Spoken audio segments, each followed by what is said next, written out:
Pirates. They're seemingly beloved in our culture.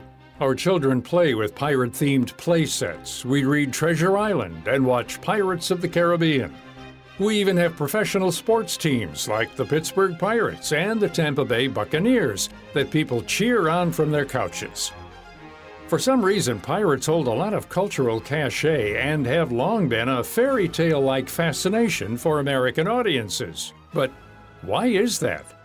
Why do we cling to the tales of Blackbeard and Jack Sparrow when the reality is that pirates are, and always have been, despicable criminals capable of horrific, violent crimes? That is a fantastic question, one that has been asked of me many times, and I have asked of myself, and my answer never seems to satisfy me, at least. I mean, part of it you have to look at from the perspective, why do human beings, we always love the stories about the bad boys and girls of history, the murderers, the rapists, the people who steal from others, who do vicious things that we never, at least normal people, would never want to do. Now, I think part of it with piracy has to do with the abstract notion of pitching aside your boring daily life on land, getting on board a ship, going out in the open ocean, drinking and carousing with a bunch of men and maybe women, having a grand old time on the waves while looking for treasure and determining your own course.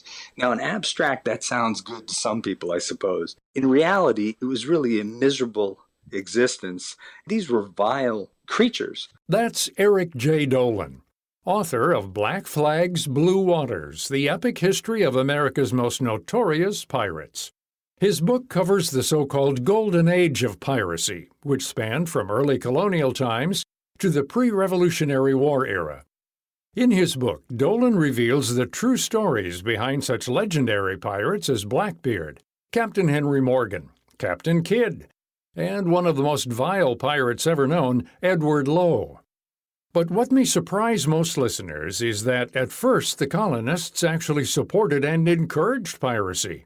Yes, Dolin says that means piracy was encouraged by the Puritans. You know, Puritans were not as pure as everybody makes them out to be. And oftentimes when you find that there is the attraction of money, people are willing to rationalize a lot of their activities. In the case of the Red Sea men, even though they killed some of these Indians that they attacked, people in the colonies, many of whom were Puritans, of course, and other Christian sects, they viewed these Muslim Mughal Indians as being quote-unquote heathens and infidels. So it was no sin to attack them, steal from them, and even kill them. So when money was involved, they often had a different attitude. But after a while, these pirates started attacking everyone, even the colonists that had previously encouraged them. Before 1700, when pirates were benefiting the colonies, they were viewed quite favorably. But then you get to the 1710s and 1720s, no longer were pirates going to the Indian Ocean and bringing valuable things back to the colonies. Now, the pirates were attacking colonial ships, English ships.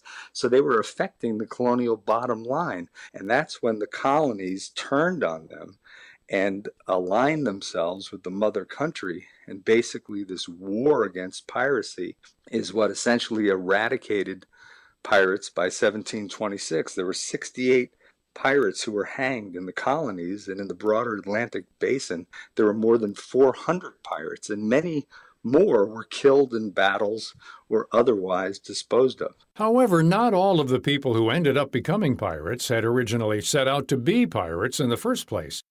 For example, Buccaneers, as pirates eventually came to be known, actually started out basically as salesmen. The word buccaneer came basically from the mid-1600s. There were a lot of English, French, Dutch men who were in the Caribbean. Some of them got there because they were indentured servants. Others were castaways from various ships. They jumped ship, and they sort of gathered together in Hispaniola, which is modern-day Haiti and the Dominican Republic. And there they would hunt cattle and hogs. They'd take the meat and they'd cure it on something called a boucan, which is a wooden frame that they would erect over a smoldering fire, sort of to make like beef and pork jerky. And they sold this jerky to passing Spanish ships, thus earning them the nickname Buccaneers, or Buccaneers. Only the Spaniards resented having to pay for meat they believed they already owned, so they attacked the Buccaneers. And the Buccaneers attacked back. They were successful. So successful, in fact, that they decided to abandon selling meat and take up piracy full-time. The most famous buccaneer, Captain Henry Morgan, even has a rum named after him, which remains popular today. But the Buccaneers weren't the only pirates who started out in so-called legitimate careers. There were also seamen called licensed privateers. Privateering is basically during times of war, a government can issue a letter of marque or a privateering license to a private armed merchant vessel, and that piece of paper essentially gives them legal license to go out and plunder enemy ships, the ships of the enemy who is at war with the government that issues the letter of marque. Now, because it sort of resembles piracy, and if they attack a ship, they can bring it back into port and they can claim some of the proceeds from the ship. Privateering is often called licensed piracy, but it is different from piracy because once a war concludes, letters of marque are revoked and you can no longer be a privateer. Now, many privateers did slide into piracy because the skill set was so similar. And that is exactly what happened to the famed Captain William Kidd. He got a very unusual set of privateering licenses. One was to go into the Indian Ocean and to attack the very pirates who were threatening the East Indian trade. The other letter of marque or privateering license that he received was to attack the French, because during King William's War, England and France were at war. So he went back to New York, gathered together a crew. Unfortunately, many of his crewmen were former pirates and buccaneers. But then he went around the Cape of Good Hope into the Indian Ocean. He was having no luck attacking French ships or pirate ships. And slowly, almost imperceptibly at first, he and his men veered into piracy. But contrary to public opinion, Captain Kidd was actually no good at piracy. By the time he limped back into harbor with nothing to show for his efforts, there were so many rumors about the enormous riches he would be hauling that people assumed he must have buried his treasure. And that's why Captain William Kidd and this idea of buried treasure started, even back in the 1700s. And many people have spent many years and a lot of money looking for Captain Kidd's buried hoard, but none of them have found it, and none of them will, because that's one of the great myths of piracy. Pirates did not bury their treasure. But who cares, right? Because it makes a great story and fuels the imagination behind all of those beloved pirate tales that we have passed down through the generations. The Golden Age in particular caught the interest of some very good writers like Robert Louis Stevenson in Treasure Island. And the pirates that are presented in Treasure Island are very vicious and cruel, but they also seem to have a heart of gold almost, especially when it comes to Jim Hawkins. And that sort of depiction of pirates as being both ruthless and cruel to their enemies or victims, but having some endearing characteristics and getting the woman or getting the girl, somehow that cropped up in Hollywood and has been repeated over and over again. And in the abstract, people have come to love these roguish heroes, but they're really anti-heroes. They're miserable people. Even some pleasure yachts today sport the black flag of the Jolly Roger in jest. But Dolin says piracy is no joke. Unfortunately, it remains a threat even today. You can read more about the fascinating history of piracy and the underside of many modern fortunes that have a less than honorable origin in Eric Jay Dolin's book, Black Flags, Blue Waters, The Epic History of America's Most Notorious Pirates, available now. You can learn more about all our guests by visiting our website at viewpointsonline.net. You can find an archive of past programs there and on iTunes and Stitcher. Follow us on Twitter @ViewpointsRadio. Our writer-producer for this segment is Polly Hansen. I'm Gary Price.